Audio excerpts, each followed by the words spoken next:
If you want to scan just one particular band of frequencies, all you need to do is click the function button, then hit the band, and you can scroll through each band you want. So before each time you want to change the frequency band, you have to hit function, band, function, band, function, band, and so on.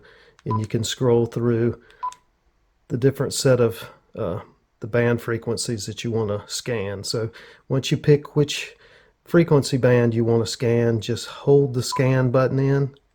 Scanning begin.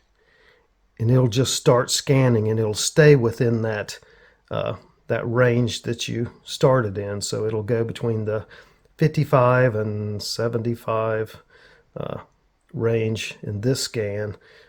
If you want to stop the scanning, just hit Scanning stop. exit, and it stops that. And if you want to go to the next set and just scan through that particular band, just hit that again. Go to the next, to the Airband here.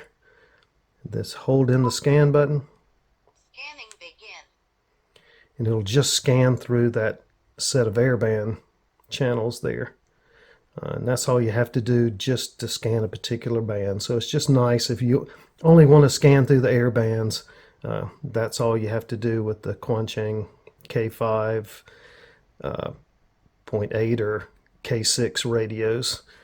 Just Scanning stop. exit to stop it, turn it off, and you're done. Thanks for watching. Please subscribe.